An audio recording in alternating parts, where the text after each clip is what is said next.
আসসালামু আলাইকুম ওয়া রাহমাতুল্লাহি ওয়া বারাকাতুহু।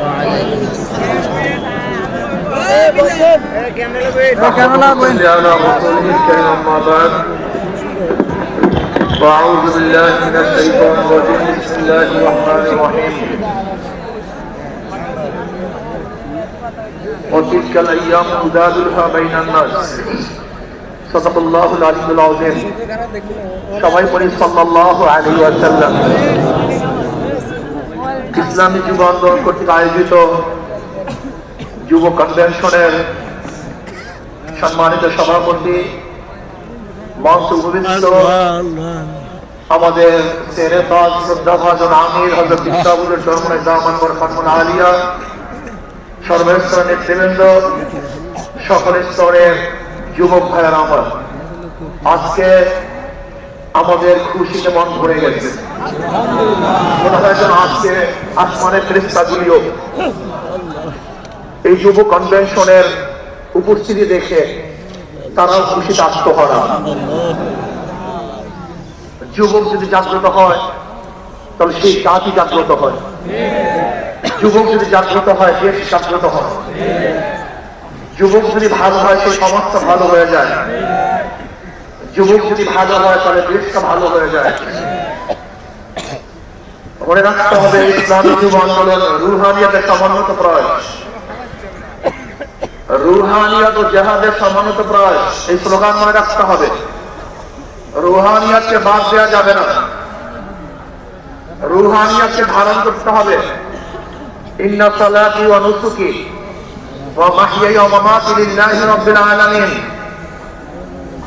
আমার জান ইবাদত, আমার মাল ইবাদত, আমার আন্দোলন, আমার সংগ্রাম, স্বরাজ্য উদ্যানে আসা, আমার সময় দেয়া, আমার জীবন দেয়া, আমার মাল দেয়া, আমার ত্যাগ করা সম্পূর্ণ কার উদ্দেশ্যে? জোরে বলেন, একমাত্র আল্লাহর উদ্দেশ্যে। ইসলামী যুব আন্দোলন সাহাবাদের অনুসরণ করে, সাহাবাদের অনুসরণ ইসলামী যুব আন্দোলন। সাহাবাদেরকে ভুলবেন না, তারাই আমাদের অনুপ্রেরণা।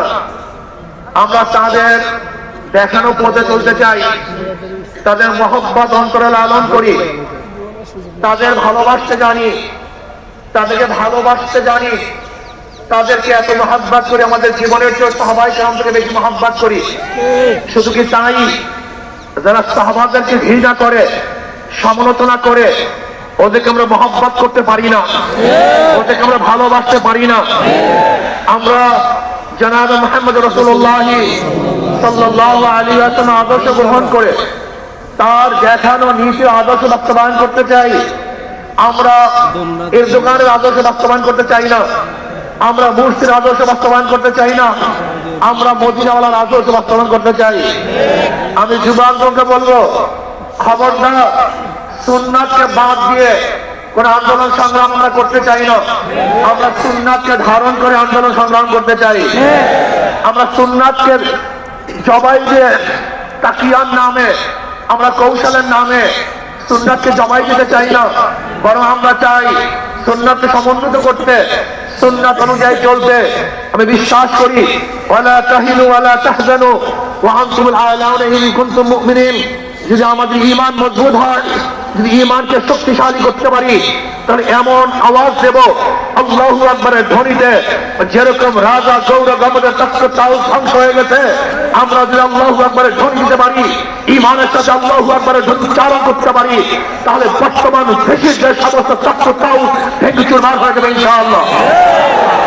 এর জন্য যুব আন্দোলনকে বলবো, খবরদার জিকির ও ফিকির, জবানে জিকির থাকতে হবে, ব্রেনের মধ্যে ফিকির থাকতে হবে, কলমের মধ্যে শুকুর থাকতে হবে, অঙ্গ প্রত্যঙ্গে সবর থাকতে হবে। মনে রাখবেন, রুহানিয়াত ও জিহাদের সমন্বিত প্রয়াস।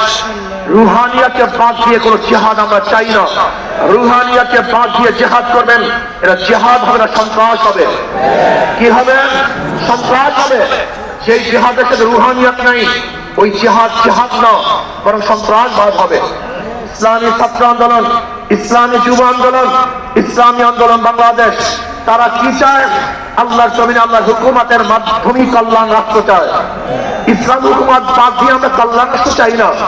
আমরা ইসলাম হুকুমতের মাধ্যমে কল্যাণ রাষ্ট্র প্রতিষ্ঠিত করতে চাই। আমরা বিশ্বাস করি ইসলাম হুকুমত ব্যতীত সেকুলারিজম, সোশ্যালিজম, ক্যাপিটালিজম, কমিউনিজম ডেমোক্রেসির কোন আদর্শ মানুষকে শান্তি দিতে পারে না, মুক্তি দিতে পারে না। একমাত্র মানুষের মুক্তির গ্রান্টি হলো ইসলাম হুকুমত। ইসলাম হুকুমত কায়েম করতে হবে। আপনারা জানেন আজকে অন্তর্বর্তী সরকার কিছু সংস্কার করতেছে, তার মধ্যে রাষ্ট্র সংস্কার। অবশ্যই রাষ্ট্র সংস্কার করতে হবে। কেন? আপনারা জানেন ফ্যাসিস্ট সরকার, রাষ্ট্রের এমন কোন বিভাগ নেই যে বিভাগকে ধ্বংস করে নেই, সমস্ত বিভাগকে ধ্বংস করে ফেলেছে। কাজী ধ্বংসস্তূপের উপরে সুন্দর একটা নির্বাচন উপহার দেওয়া সম্ভব নয়। আগে সংস্কার হবে, তারপরে নির্বাচন হবে। রাষ্ট্র সংস্কারের মধ্যে আমি বিচার বিভাগের স্বাধীনতা চাই, বিচার বিভাগের পূর্ণ স্বাধীনতা চাই। আজকে আমরা কি দেখেছি, সরকার পরিবর্তন হওয়ার সাথে সাথে সমস্ত আসামিরা খালাস হয়ে গেছে। আবার সরকার পরিবর্তনের সাথে সাথে অনেক আসামি জেলে ঢুকে ঢুকে পড়ছেন। তার মানে বিচার বিভাগ কি সরকারি ইঙ্গিতে চলে? একটা ভালো রাষ্ট্রের, উন্নত রাষ্ট্রের সবচেয়ে বড় মানদণ্ড হলো বিচার বিভাগের স্বাধীনতা।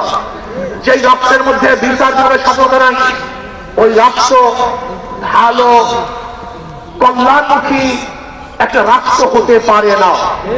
এর জন্য বিচার বিভাগের স্বাধীনতা চাই, এমন স্বাধীনতা চাই বিচারক আইন অনুযায়ী বিচার করবে, কাউ ইঙ্গিতে বিচার করবে না, কাউ দিকে দৃষ্টি করে বিচার করবে না, বরং আইনে যা আছে সেই অনুযায়ী সে রায় প্রদান করবে।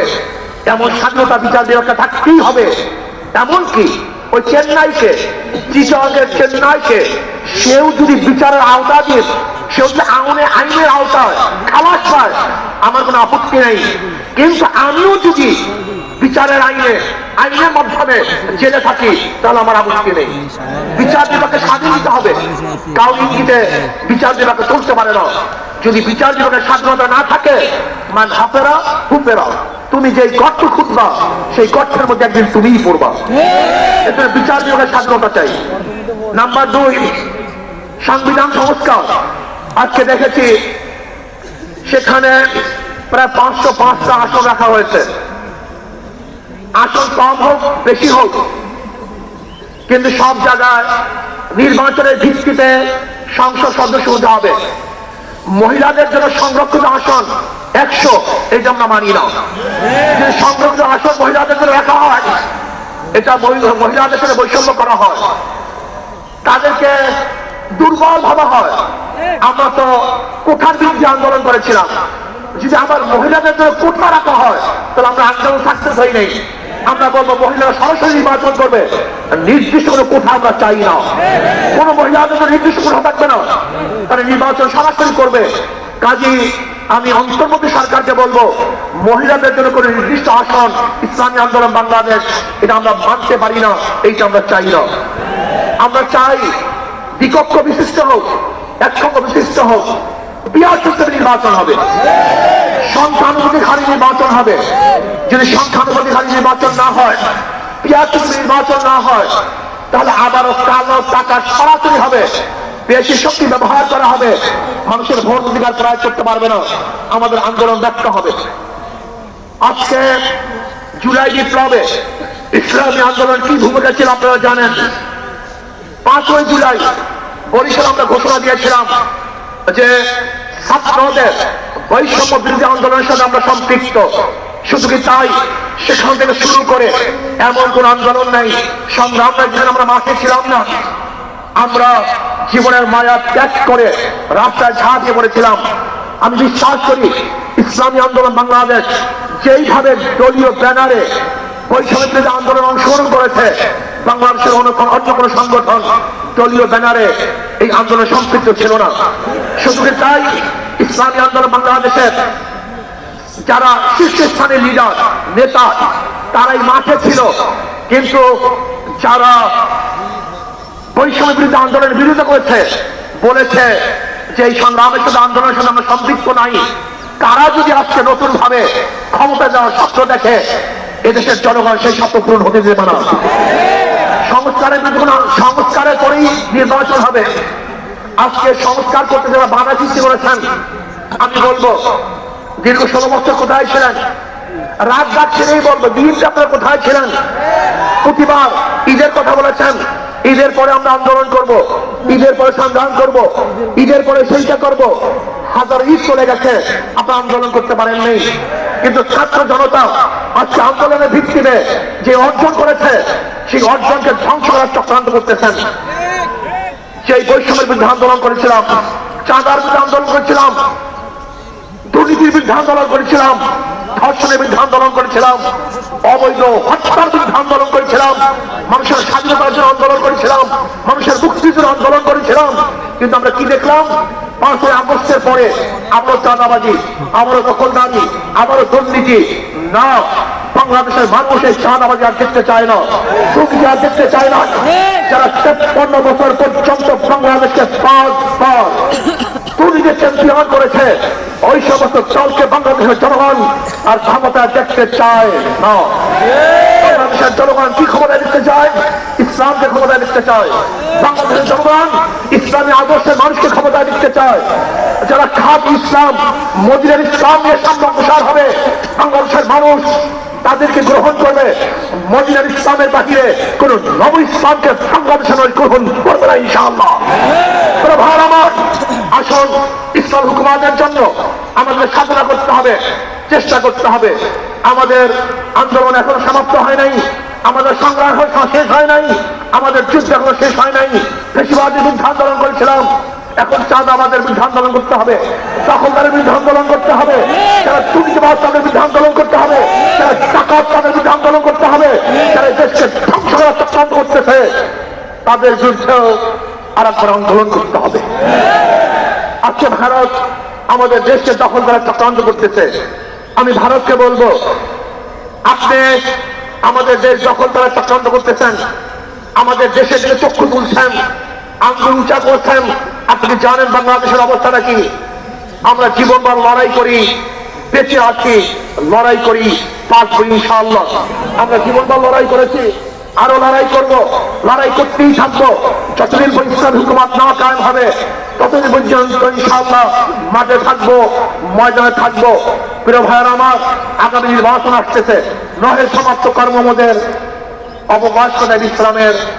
আজকের থেকেই আমাদের কাজ শুরু হবে, মাঠে ময়দানে প্রত্যেকটা দাঁড়ে দাঁড়ে ঘরে ঘরে গিয়ে মানুষ ইসলামের কথা বোঝাতে হবে, ভোট আদায় করতে হবে, ইসলামের পক্ষে আমরা ভোট নিয়ে আসবো।